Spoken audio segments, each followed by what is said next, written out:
Hello friends, oriental classes में आपका स्वागत है। आप पढ़ रहे हैं political science with Sachin sir. जैसे कि मैंने आपको पहले पार्ट में बताया था इंट्रोडक्शन कि हमारी पहली बुक में है क्या क्या और पहले चैप्टर में क्या पढ़ेंगे। उसके बाद हमने पहला पार्ट बनाया था। पहले पार्ट के अंदर आपको कुछ मैंने पॉइंट्स बताए थे और उम्मीद है कि आप लोगों को समझ भी आ रहे होंगे, जैसा कि आप लोग कमेंट्स में आप दे भी रहे हैं और आप लोग मुझसे कॉन्टैक्ट में भी हैं। ठीक है, तो आज हम दूसरा पार्ट लेकर आए हैं अपना पहले चैप्टर का शीत युद्ध का दौर, जिसके अंदर हमारा पहला जो बहुत ही इंपॉर्टेंट क्वेश्चन है, क्योंकि कई बार आता है कि गुट निरपेक्षता क्या होती है, गुट निरपेक्षता में भारत की भूमिका क्या है, गुट निरपेक्ष में कौन कौन देश थे, गुट निरपेक्ष की किसने स्थापना की थी। तो अब हम यहाँ पर इस बारे में थोड़ा सा पढ़ने जा रहे हैं। ठीक है, तो यहाँ पर हमारा जो टॉपिक है आज का वो ये है दो ध्रुवीयता को चुनो। ठीक है, अब दो ध्रुवीयता मतलब गुट निरपेक्षता की बात कर रहे हैं यहाँ पर कि गुट निरपेक्षता होती क्या है। अब गुट निरपेक्ष, इसको आप चाहे तो संधि विच्छेद भी कर सकते हैं। गुट निरपेक्षता का अर्थ होता है कि किसी भी गुट में शामिल ना होना। गुट निरपेक्षता, गुट में शामिल ना होना, इसे ही कहते हैं हम गुट निरपेक्षता। ठीक है, अब गुट निरपेक्षता, जब शीत युद्ध का कारण क्या हुआ कि विश्व को दो भागों में बांटा गया, जिसमें दो महाशक्तियां थी।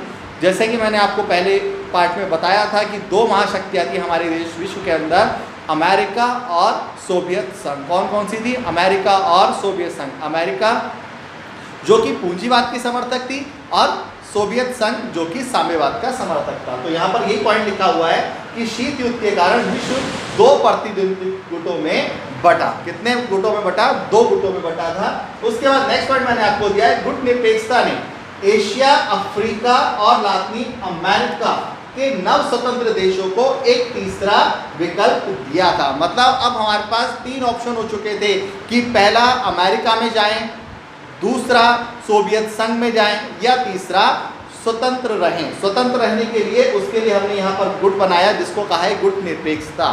ठीक है जी, कि यहाँ पर हमारे पास ऑप्शन थे कि अगर कोई भी देश, कोई भी नव स्वतंत्र देश अगर किसी भी महाशक्ति में शामिल नहीं होना चाहता तो वो क्या कर सकता है? गुट निरपेक्ष के अंदर शामिल हो सकता है। ठीक है जी, उसके बाद मैंने आपको बताया था यहाँ पर कि गुट निरपेक्षता, अब किसने सोचा, क्यों सोचा, क्या जरूरत थी कि हमें गुट निरपेक्ष बनाया जाए, एक संगठन बनाया जाए। उसके लिए यहाँ पर 5 देश थे। ठीक है जी, यहाँ 5 देश है, थोड़ा ध्यान दीजिएगा क्योंकि यहाँ पर ही आपसे पूछा जाता है कि क्या क्या है। तो यहाँ पर इसके संस्थापक देश थे 3। ये आप किताब में भी अपना देख सकते हैं, 3 संस्थापक देश थे। लेकिन कुल उस समय जो संस्थापक थे तो 2 इसके समर्थक और जुड़ गए थे। क्या जुड़ गए थे? समर्थक जुड़ चुके थे। अब इन समर्थक में 2 और 3 इसके संस्थापक, मतलब टोटल जो इसके देशों की संख्या, नेताओं की संख्या हो गई थी अब 5। यहाँ पर आपको पहला संस्थापक देश बताया मैंने, यूगोस्लाविया। पहला देश कौन सा है? यूगोस्लाविया। यूगोस्लाविया के जोसेफ ब्रोज टीटो थे इसके। दूसरा हमारे भारत से पंडित जवाहरलाल नेहरू, मिस्र से गमाल अब्दुल नासिर। और 2 संस्थापक देश, जैसा मैंने आपको अभी बताया, संस्थापक देश चौथा है इंडोनेशिया के सुकोन और घाना के है बामके एनक्यूमा। तो टोटल 3 और 2 5 इसके संस्थापक देश है। तो अगर आपसे 3 संस्थापक पूछता है तो सबसे पहले आपको ये 3 ही लिखने पड़ेंगे क्योंकि वो 2 साथ में जुड़े थे लेकिन वो समर्थक थे। तो इसीलिए संस्थापक के अंदर हम 5 लिखेंगे, जरा ध्यान दें, यहाँ पर 5 थे। ठीक है जी, उसके बाद इसका जो पहला सम्मेलन था, इसका मैं थोड़ा सा अभी रेस कर देता हूँ। ठीक है जी, ये स्टार्ट हुआ था 1961। इसका जो पहला सम्मेलन है वो स्टार्ट हुआ था 1961 के अंदर। और जिस समय पहला सम्मेलन हुआ था तो उस समय इसके जो सदस्य देश थे उसमें 25 सदस्य देशों ने इसके अंदर पार्टिसिपेट अपना किया था। उसके बाद फिर दोबारा से बहुत सारे हुए हैं, हमें सबकी जरूरत नहीं है। फिर 14वां सम्मेलन हुआ। कौन सा? 14वां सम्मेलन हुआ जो कि हुआ था 2006 के अंदर। कब हुआ था? 2006 के अंदर। और 6 में भी कहाँ हुआ? ये हुआ था आपका क्यूबा के अंदर। ठीक है जी, कहाँ हुआ था? क्यूबा। आपको मैंने पहले पार्ट के अंदर बताया है, क्यूबा संकट, ये वही उपमहाद्वीप है, वही छोटा सा देश है जहाँ पर गुट निरपेक्ष का 14वां सम्मेलन हुआ था। ठीक है जी, और जिस समय इसका सम्मेलन हुआ उस समय यहाँ पर इसके सदस्यों की संख्या 25 थी और यहाँ पर अब इसके सदस्य बढ़ गए थे। अब इसके जो सदस्य देश थे वो थे 116। कितने देश थे? 116 देश हो चुके थे। ठीक है जी। अब थोड़ा सा मैं आपको और इसकी विशेषताओं के बारे में बताना चाहता हूँ। जरा विशेषता भी आप इसको कहीं नोट भी कर लेंगे तो बहुत अच्छा रहेगा। ठीक है, तो अब मैं आपको इसके विशेषता बताते हैं। आपकी गुट निरपेक्षता के बारे में जैसा मैंने भी आपको बताया, तो अब यहाँ पर अब थोड़ी सी इसकी विशेषता भी, कई बार आपके एग्जाम में 4 नंबर का 6 नंबर का क्वेश्चन आ जाता है कि बताइए गुट निरपेक्षता की विशेषता क्या थी। गुट निरपेक्षता की सबसे पहली विशेषता जो आप, जैसा मैंने यहाँ पे आपको लिखवाया है, स्वतंत्र विदेश नीति का समर्थन।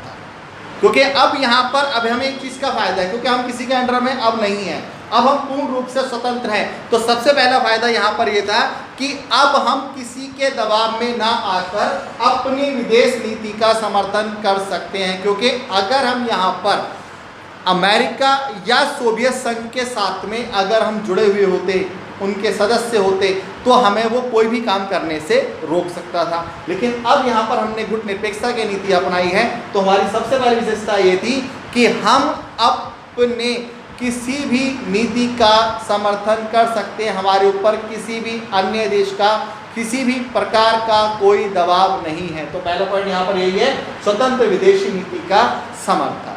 दूसरा पॉइंट है यहाँ पर विश्व शांति का सह अस्तित्व। विश्व शांति का अस्तित्व, क्योंकि आपको बता था, क्योंकि सोवियत संघ और अमेरिका दोनों महाशक्तियां थी और दोनों ही एक दूसरे से आगे निकलने के लिए, महाशक्ति बनने के लिए होड़ में लगी हुई थी।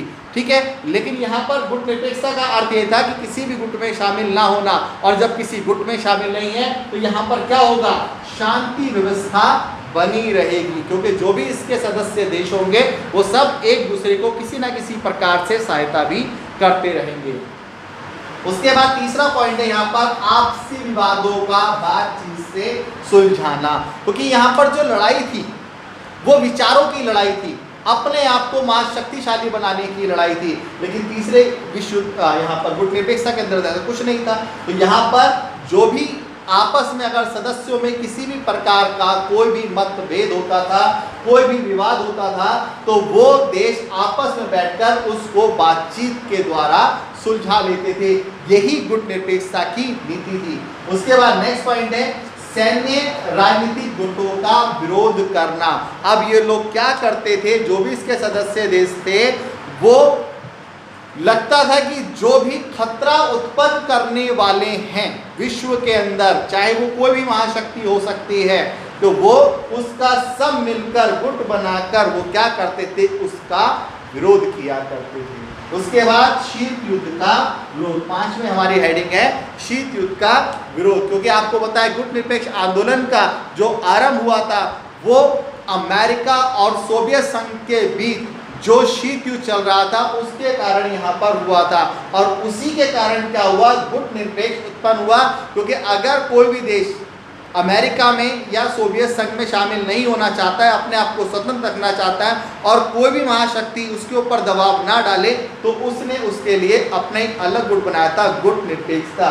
तो इसे शीत युद्ध का विरोध की विशेषता भी गुट निरपेक्षता के विरोध की विशेषता भी कहा जाता है। ठीक है जी, यह आपकी विशेषता भी आपको क्लियर हो चुकी है। अब आपका नेक्स्ट पॉइंट लेकर आ रहे हैं हम यहाँ पर, गुट निरपेक्षता ना तो पृथकतावाद थी और ना ही तटस्थता। अब ये आपकी एनसीईआरटी में दिया हुआ है, तो ये क्वेश्चन आता है, तो आप एनसीईआरटी या जो भी फिलहाल इस समय आपके पास बुक है तो आप उसको रीड जरूर कर लें। क्वेश्चन जरा ध्यान से सुने कि गुट निरपेक्षता ना तो पृथकतावाद है और ना ही तटस्थतावाद है। ठीक है, अभी मैं आपको दोनों का मीनिंग बताऊंगा। आपको क्वेश्चन आता है इसलिए मैं आपको बता रहा हूँ। हो सकता है अंतर पूछ ले, हो सकता है कि ऐसे पूछ ले कि ना तो जो गुट निरपेक्षता पृथकतावाद था और ना ही पूरी तरह से तटस्थतावाद था, इसके बारे में बताइए। तो थोड़ा यहाँ पर एक्सप्लेन कर दिया है मैंने, आप लोगों को जरा देख भी सकते हैं, थोड़ा जूम कर। ठीक है, एक बार हमारी स्क्रीन पर आप देख लें यहाँ पर। ठीक है, जो समझ में नहीं आया वो आपके एनसीईआरटी में भी है, तो आप वहाँ पर भी देख सकते हैं। तो यहाँ पर जो आपका पहला मैंने लिखा है पृथकतावाद का अर्थ, तो पृथकतावाद का अर्थ, पृथक का मतलब होता है अपने आप को अलग रखना। सबसे पहले पृथकतावाद का अर्थ होता है अपने आप को अलग रखना। तो यहाँ पर मैंने आपको लिख दिया है कि अपने आप को अंतरराष्ट्रीय मामलों से अलग अलग रखना। पृथकतावाद का मतलब होता है अलग रखना।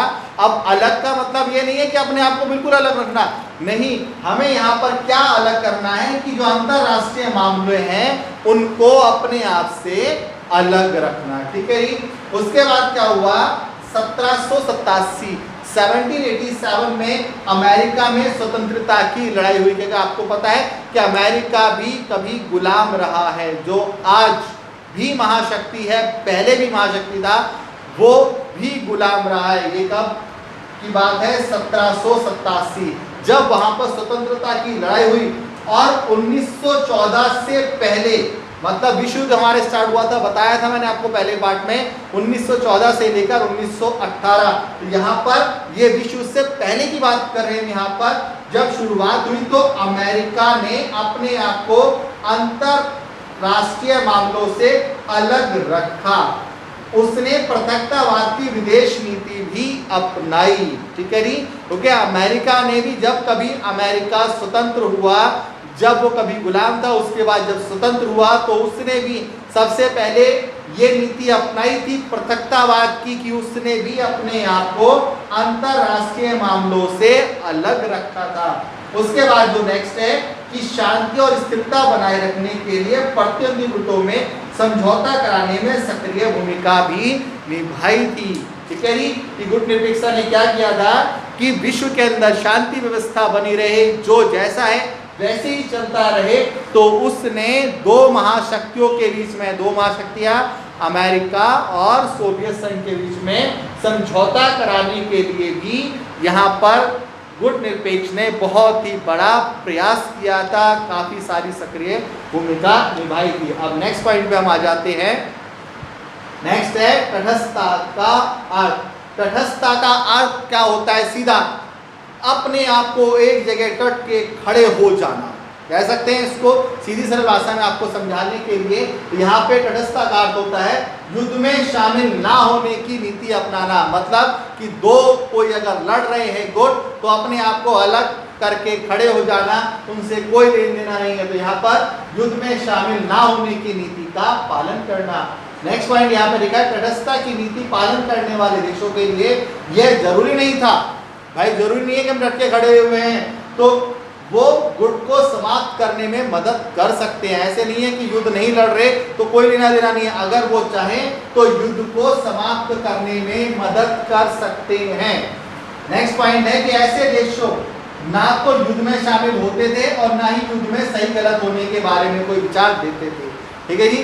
गुट कुछ ऐसे भी देश थे कि अगर युद्ध सही है तो ठीक है, नहीं है तो भी उन्हें कोई लेन देना नहीं है, अपने विचार वो वहां पर कोई नहीं रखेंगे। उसके बाद गुट निरपेक्ष देशों ने तटस्थता नीति का पालन नहीं किया था। जो गुट निरपेक्ष देश थे उन्होंने, ऐसा नहीं था, अगर उनको लगता था युद्ध सही है तो सही कहेंगे और कोई गलत था तो गलत कहेंगे। तो यहाँ पर पॉइंट ध्यान से देखना कि गुट निरपेक्ष देशों ने तटस्थता का पालन नहीं किया था। वो सही को सही कहते थे, गलत को गलत कहते थे, और वो कोशिश भी करते थे कि भाई अगर कहीं युद्ध हो रहा है तो उसको कोशिश करें कि उसको टाले या फिर उसका अंत भी करें। ठीक है जी। तो ये आपको मुझे समझ में आ चुका होगा पूरी तरह की गुट निरपेक्ष जो ना तो पूरी तरह से पृथकतावाद था और ना ही ये तटस्थतावाद था। तो ये टॉपिक आपका कई बार आता है, एक बार अच्छी तरह इसको देख ले। ठीक है। अभी आपका नेक्स्ट चालू करने जा रहे हैं।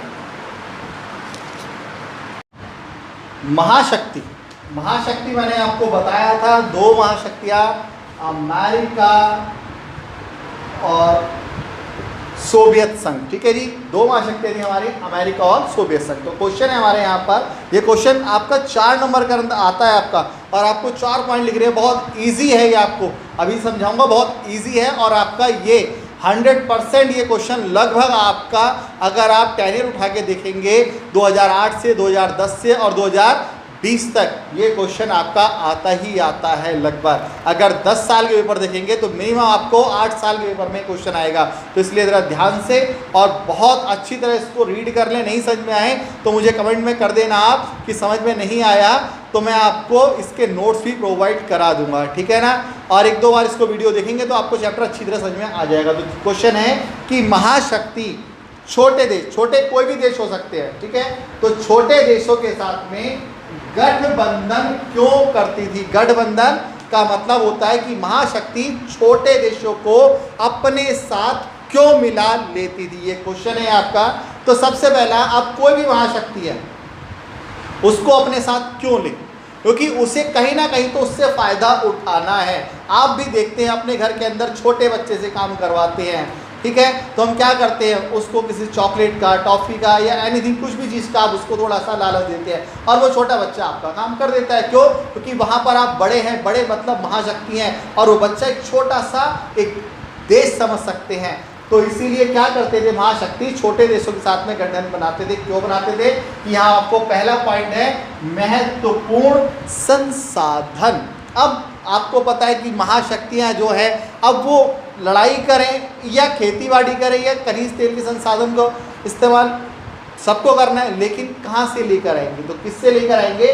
वो क्या करते थे, महाशक्ति छोटे देशों के साथ में गठबंधन बनाकर उनसे तेल और खनिजों के संसाधन प्राप्त कर लिया करते थे। तो पहला पॉइंट आपको यहाँ पर क्लियर हो गया होगा कि संसाधनों के लिए महाशक्ति छोटे देशों के साथ में गठबंधन बनाते थे। अब संसाधन कौन कौन से थे, तेल और खनिज, ठीक है जी। उसके बाद दूसरा है सैनिक ठिकाने।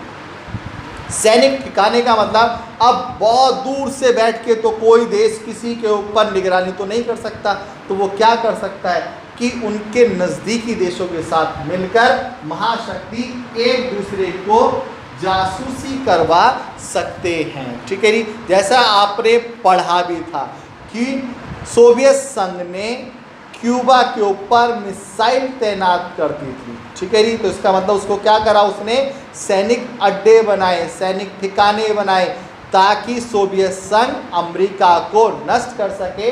इसलिए उसने छोटे देश क्यूबा के साथ में गठबंधन भी किया था, ठीक है जी। समझ में आ गया होगा। भू क्षेत्र, भू क्षेत्र का मतलब होता है कि अपने हथियार और सेना का संचालन करने में आसानी हो सके, इसलिए भी महाशक्ति छोटे देशों के साथ में गठबंधन करती थी ताकि जो महाशक्ति हैं अपने हथियारों को और अपनी सेना का संचालन कर सके। क्योंकि आपको पता है महाशक्तियाँ हैं और कम सेना नहीं है, बहुत अधिक मात्रा में सेना होगी, तो संचालन कैसे करें, उनका रख रखाव कैसे करें, उनका खर्चा कहाँ से झेलें। तो इसके लिए क्या करते थे, महाशक्ति अपने हथियारों को, अपनी सेना को, अपने छोटे देशों को भी दे दिया करते थे ताकि वो उनका संचालन कर सके और जब कभी जरूरत पड़े तो वो उनसे वापस ले सके, ठीक है। समझ में आ गया होगा। नेक्स्ट है, इसकी लास्ट हेडिंग है आर्थिक मदद। आर्थिक मदद के अंदर भी यही सब आपका आ रहा है कि महाशक्ति छोटे देशों को आर्थिक मदद देकर, और कई बार तो अगर जरूरत पड़ती थी किसी भी तरह की, लगता था भाई सैन्य खर्चे ज़्यादा हैं तो कहाँ से लाएंगे सैन्य खर्चे, तो क्या करते थे, छोटे देशों के बताया मैंने आपको कि उनको सेना भी दे दिया करते थे और छोटे मोटे खर्चे तो ये उन लोगों के ऊपर ही डाल दिया करते थे। और कई बार अगर कोई शामिल नहीं होना चाहता था तो उनको आर्थिक सहायता देकर भी वो अपने गुट में शामिल कर लिया करते थे, ठीक है जी। नेक्स्ट आपको हेडिंग और पढ़ा रहे हैं अभी टॉपिक है हमारा सैन्य संधि संगठन। जैसा भी मैंने आपको बताया था कि दोनों महाशक्तियाँ दोनों से अपने आप से, दूसरे देश से अपने आप को महाशक्ति बनाने के लिए उन्होंने बहुत सारे संगठन यहाँ पर बनाए थे। जैसा कि यहाँ पर ये जो 4 संगठन मैंने आपको लिखे हुए हैं, जो सैनिक संगठन है, नाटो, सीटो, सेंटो और वार्सा पैक्ट, ठीक है जी। अब यहाँ पर वार्सा पैक्ट जो था वो सोवियत संघ के द्वारा बनाया गया था, ठीक है जी। बाकी ये जो 3 है, 1, 2 और 3, ये सैनिक संगठन बनाए थे अमेरिका के द्वारा। यहाँ पर पहला जो है आपका वो है नाटो। क्या है?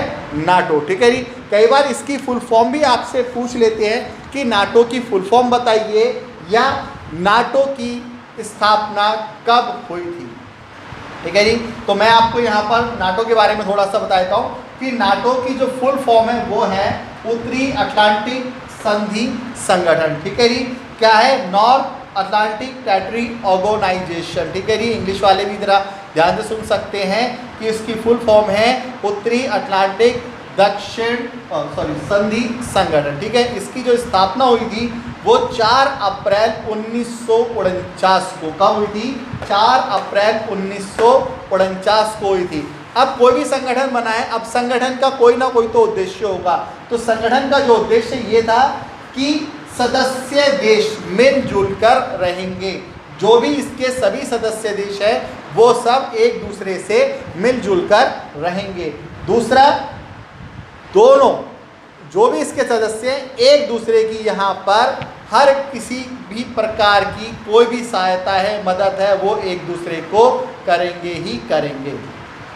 तीसरा, यहाँ पर अगर किसी देश के ऊपर, मतलब जो नाटो के सदस्य हैं, अगर उनके ऊपर कोई अन्य देश अगर हमला करता है तो वो हमला उस देश पर नहीं बल्कि पूरे संगठन पर माना जाएगा, पूरे नाटो पर माना जाएगा और सभी देश मिलकर उसका विरोध करेंगे, उसके खिलाफ जाएंगे। ठीक है जी। तो ये आपके नाटो का था। अब दूसरा जो है आपका सीटो। ठीक है। सीटो की जो फुल फॉर्म है दक्षिण पूर्वी एशियाई संधि संगठन, या इंग्लिश में कह सकते हैं साउथ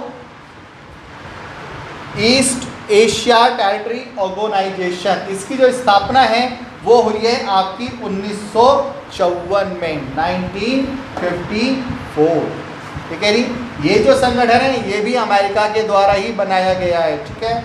इसका जो उद्देश्य था, जो साम्यवादी देश, साम्यवादी मतलब सोवियत संघ की बात कर रहे हैं यहाँ पर, साम्यवादियों के विस्तारपूर्वादी नीतियों से दक्षिण पूर्व एशियाई देशों की रक्षा करना। जो यहाँ पर साम्यवादी देश है, जो भी सोवियत संघ के फेवर में था, जो भी किसी प्रकार की अगर नीति बनाता है तो वो अपने जो सदस्य देश थे दक्षिण एशियाई पूर्व के, उनकी रक्षा करने का काम करता था सीटो, जो कि क्या था? एक सैन्य संगठन था।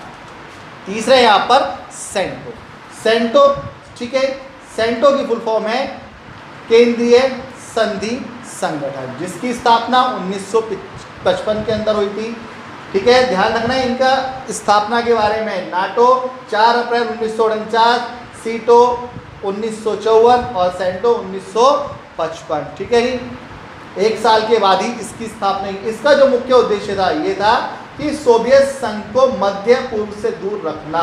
ठीक है जी। क्या था इसका उद्देश्य? जो सोवियत संघ है उसको मध्य पूर्व से थोड़ा सा दूर रखना। दूसरा, साम्यवादी जो देश थे, चाहे वो सोवियत संघ हो या उसके कोई भी छोटे देश, उनके प्रभाव को रोकने का काम करता था यहाँ पर सेंटो। अब आप देख रहे हैं अमेरिका के द्वारा 3 बनाए गए हैं, लेकिन अब सोवियत संघ पीछे थोड़ी हटेगा। तो सोवियत संघ ने भी एक यहाँ पर सैन्य संगठन बनाया जिसका नाम था वार्सा पैक्ट। ध्यान रखना, ये किसके द्वारा बनाया गया था? सोवियत संघ के द्वारा बनाया गया था। क्या नाम था? Warsaw Pact. इसकी स्थापना भी 1955 में हुई थी और सेंटो की भी 1955 है। ठीक है। एक थोड़ा सा यहाँ पर फायदा हो गया आपको कि आपको एक ही याद करनी पड़ेगी। ठीक है। अब इसका उद्देश्य क्या था? अब इन तीनों ने तो ये कहा था, या इसने कि हम इसके खिलाफ जा रहे हैं, सोवियत संघ के खिलाफ, तो ये भी तो बेचारा नहीं जाएगा। तो ये कहा, इसने क्या करा कि नाटो में सम्मिलित जो भी देश थे उनका मुकाबला करने के लिए उसने वार्सा पैक्ट नामक सैन्य संगठन की स्थापना की थी। ठीक है। उम्मीद है आपको ये चारों समझ में आए होंगे।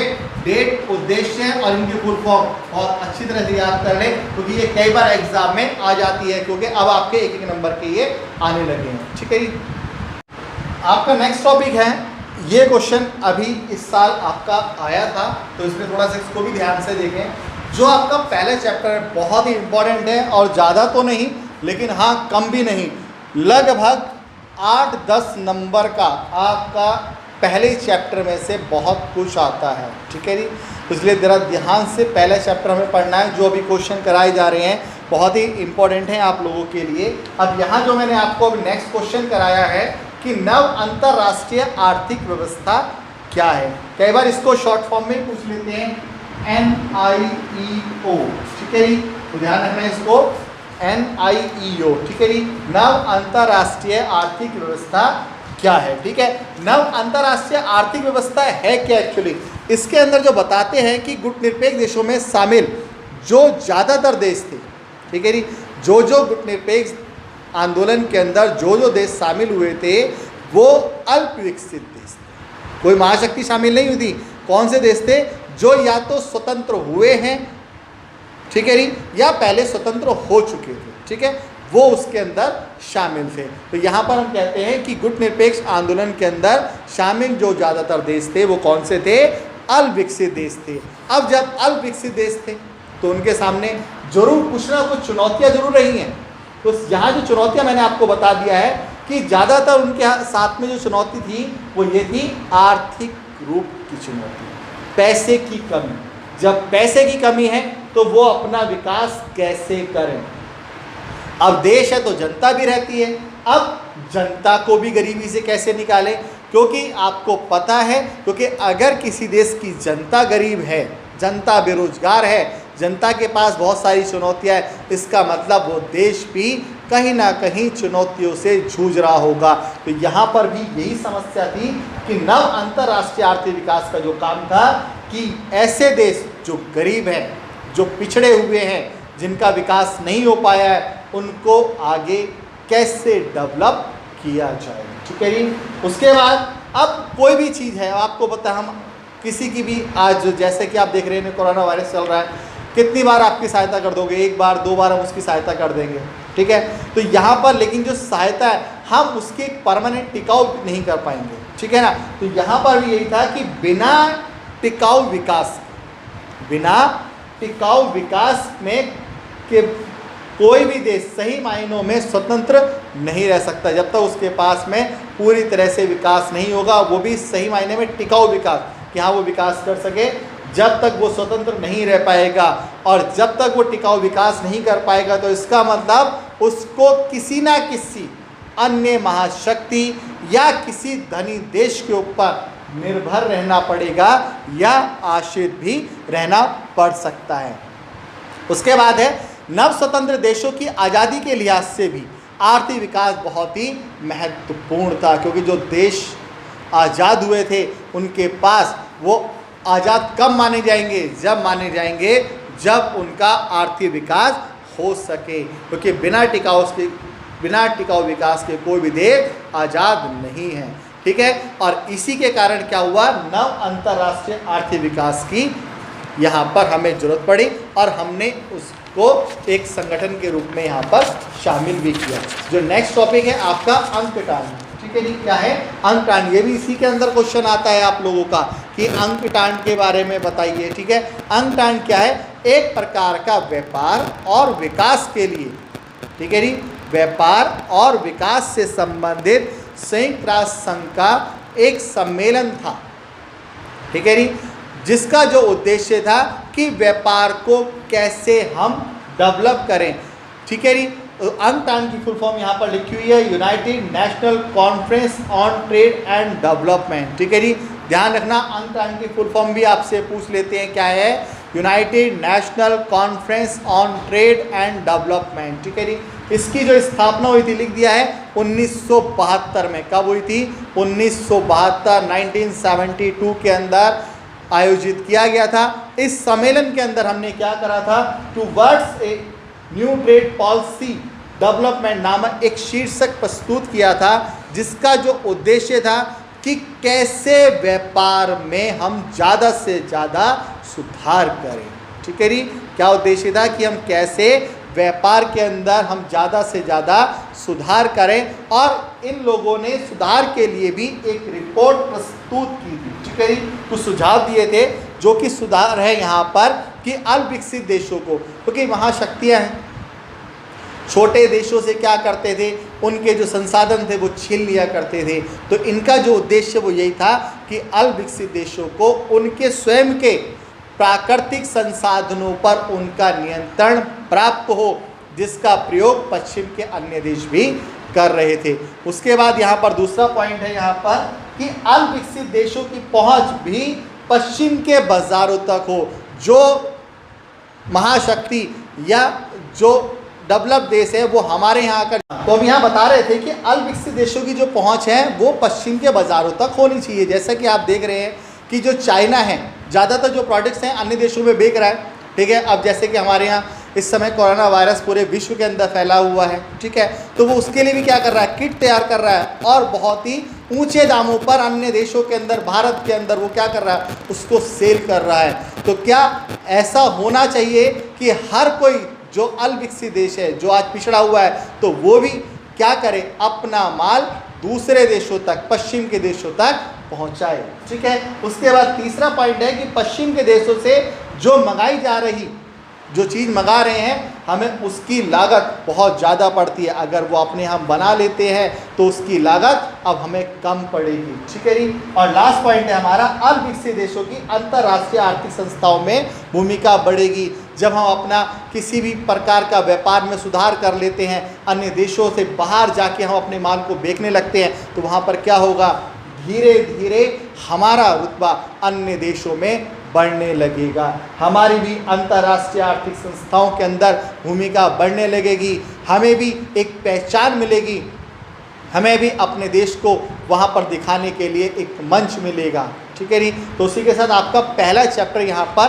समाप्त होता है और आशा करता हूँ आपको अच्छी तरह समझ में आ गया होगा। तो आप हमारे चैनल ओरिएंटेक क्लासेस को लाइक और सब्सक्राइब भी करें, क्योंकि मैं देख रहा हूँ, ठीक है, तो लोग कर रहे हैं। कमेंट्स परेशानी हो तो आप यहाँ पर पूछ भी सकते हैं मुझसे, ठीक है। और अपने स्कूल के फ्रेंड्स को भेजें ताकि यहाँ पर ज़्यादा से ज़्यादा स्टूडेंट्स की हेल्प हो, क्योंकि लॉकडाउन के कारण आपकी क्लासेस नहीं हो पा रही हैं। और कोशिश कर रहा हूँ कि आपको ऑनलाइन के माध्यम से अच्छा सिखाऊँ। और किसी को फिर भी समस्या है तो मुझे वो कमेंट में बता भी सकता है कि कहाँ प्रॉब्लम आ रही है। पीछे बच्चों ने बताया 2 वीडियो में वॉइस की प्रॉब्लम थी, तो कोई दिक्कत नहीं है। आप, मेरा नंबर है 9953704070, व्हाट्सअप नंबर भी है, कॉल करके भी मेरे को बता सकते हैं, अपनी परेशानी शेयर भी कर सकते हैं, ठीक है जी। घर पर रहें, सुरक्षित रहें। Thank you.